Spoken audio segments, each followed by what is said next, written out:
Hi, everybody, and thank you for joining us today.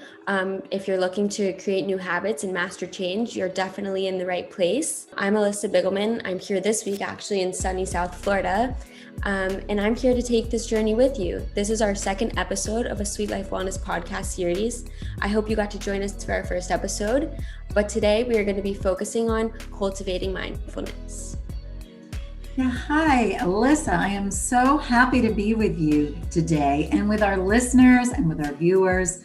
It's early in the new year, 2021, and so many of us have New Year's resolutions that, can easily fall by the wayside, but we're here to help you put those New Year's resolutions into action all year long. So I have a silly question for you. How many of you have ever been on a diet? Or maybe you know somebody who has. Well, this year, 122 million American adults will attempt to lose weight. And sadly, 97 million of them are going to be gravely disappointed. And that's frustrating. Hi, I'm Kay Loughrey, founder and CEO of Sweet Life Wellness, and I'm a registered dietitian and nutritionist and a healthy eating coach with 30 plus years of experience helping people with their health. And I help people build a healthy relationship with food, and I help you create a healthy, sweet life. And I'm a specialist in habit change.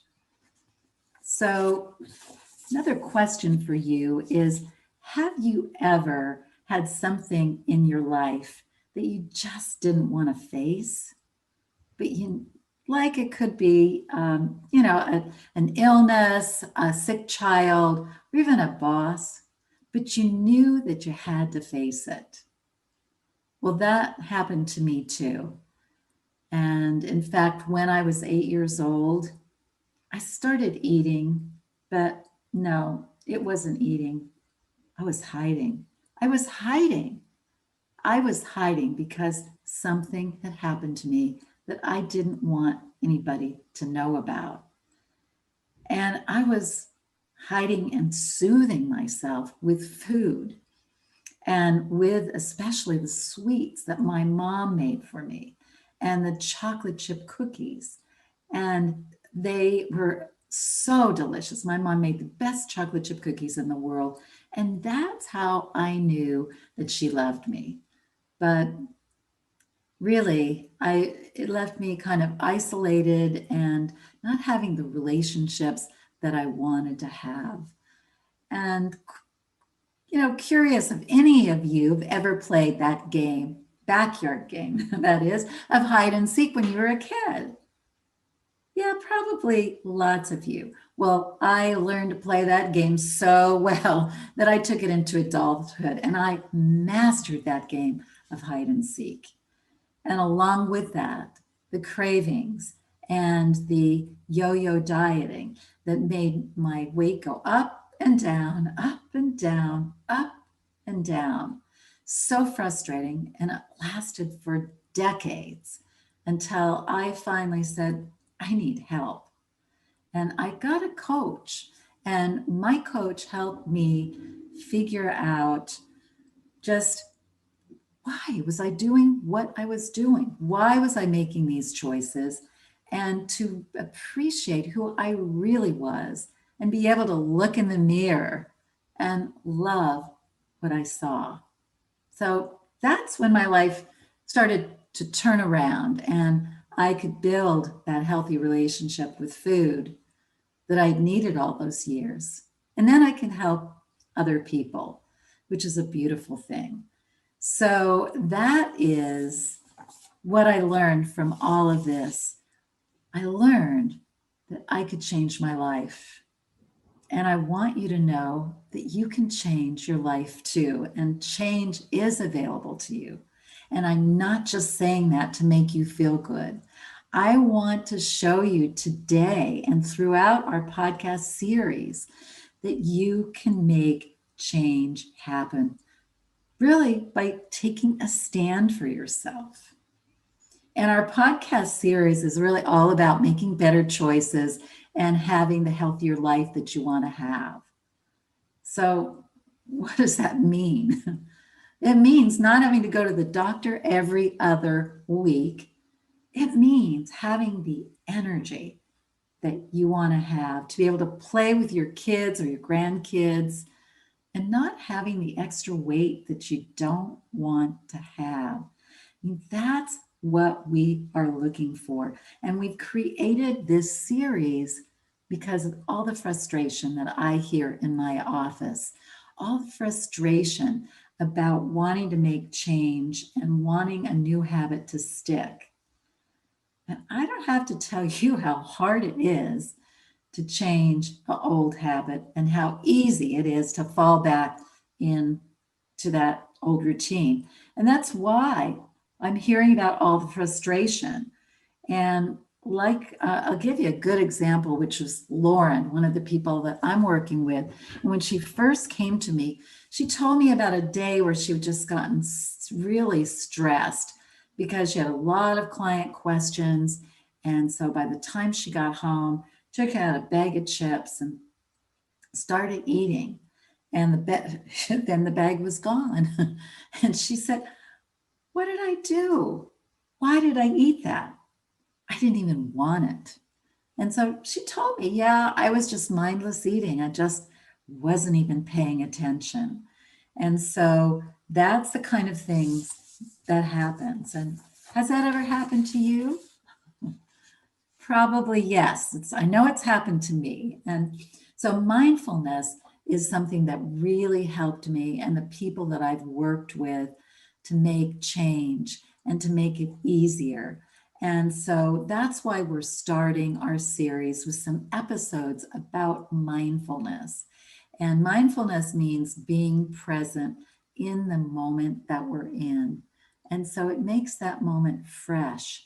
And we don't get caught up then in making unconscious decisions that we are going to later regret. And so it can bring us to a place of less stress. And so we can more easily release those old habits and make new and better choices. Thank you. That was a great setup for exactly what this episode is going to be about. So I guess now it's just time to dive into how we can go on this journey and cultivate mindfulness. Yes, absolutely. And, I'm always inspired by this quote from an author, Eckhart Tolle, from The Power of Now. And he's a spiritual teacher. And what he wrote about here embodies the essence of mindfulness. As soon as you honor the present moment, all unhappiness and struggle to solve. Doesn't that sound good? And life begins to flow with joy and ease. So, have you ever noticed all the busyness that we have, all the time we're spending doing things, and how stress comes along with it? And then we soothe ourselves with food, like I did, like I told you about what happened to me, or cigarettes, or drugs, or alcohol, or something else. And it's not really the best way. It's not really a healthy way. And yet there is a better, healthier way, another option. And I'm going to share also another quote from Thomas Merton, who is the author of a classic book you might have heard of called No Man is an Island. And he wrote about what happens when we turn all of our being into doing. He wrote that music is pleasing, not only because of the sound, but because of the silence that's in it. Without the alternation of sound and silence, there would be no rhythm. If we strive to be happy by filling all the silences of life with sound, productive by turning all life's leisure into work, and real by turning all of our being into doing, we only succeed in producing a hell on earth. It's profound. So why not consider finding more pleasure and joy and rebalancing some of our doing with some being so you can produce some heaven on earth? Wow. I mean, of course, all of this sounds great, but how can we do this in our lives? How can we rebalance being and doing, without retiring or joining a monastery? Yeah, and that's a good question, and there's a good example. We just get so caught up, we forget, that this stuff is really simple. And here's a great example of how simple it can be. I watched an online program called Conscious Manifestation, again by Eckhart Tolle, who's a spiritual leader, and he shared this simple way of how to bring spaciousness into our day. And he, just pointed out doing some simple breathing and then looking around and noticing something we really appreciate in our surroundings, like maybe a painting on the wall that we really like, or a vase of flowers, or even a rug on the floor. It's really simple and it just takes a moment. I think that I realize that I do this, I create spaciousness in my life when I look at my wall and I'm just, looking back at old pictures in my bedroom. Yeah, yeah, it's that simple, isn't it? And for me, when I live in a condo and we look out over the in and look and watch the clouds passing by, and for me, that creates a spaciousness, and it's like I've just had a breath of fresh air. It clears my thinking, and that's a wonderful thing. And I want to tell you a little bit about Bria, who, when she came to see me, she was caught up in emotional eating. And we did an assessment and, found out she's a young professional. And whenever something went bad, went wrong with a relationship, she ate. She went out and bought some stuff and she just ate and ate. And so we developed a plan. And that plan was we developed together. I introduced her to some breathing exercises, some meditation, really some mindfulness techniques that she liked, she began to use, and they really made a difference with her emotional eating. And as a result of working with me, she lost 12 pounds. Plus, this is what she had to say. As a result of working with me, she said, I am most proud of the mental fitness I achieved during this process and how much stronger I am for it. I'm making choices and creating better habits that are leading to better self-care. Bravo, bravo, Bria. Wow. I mean, that's amazing. I mean, just a few minutes for ourselves can really just transform our entire day and our routine. It's incredible. Yes, absolutely, absolutely right, Alyssa. And I love that observation. And these are things that we can do so easy if we just remember to take a moment, a few minutes a day. And so now I'd like to close with a question. How will you add a bit more being into your day so you can allow yourself some breathing space? That really all it takes is making yourself a priority. So, how about this? No more hide and seek, no more avoiding the changes you want to make. It's time to take a stand. Take a stand for yourself and know that you can change your life. And starting today.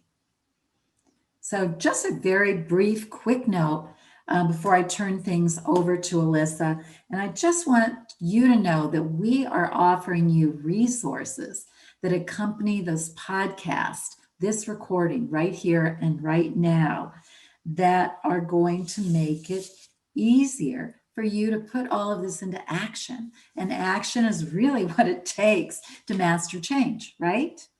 And so if you want change, want to change a habit, or if you want to change your life, take these resources and put them into action. And now Alyssa is going to tell you more about these resources and how to access them after you've watched the completion of this episode. Yes, I will go over all of that. Thank you guys so much for joining us for episode 2, focusing on cultivating mindfulness. I wanted to remind you all that we offer specific practices to cultivate mindfulness. So after this episode, there's a meditation to help you create spaciousness and openness. And there's also a PDF of a workbook where you can put everything that you've learned here into action.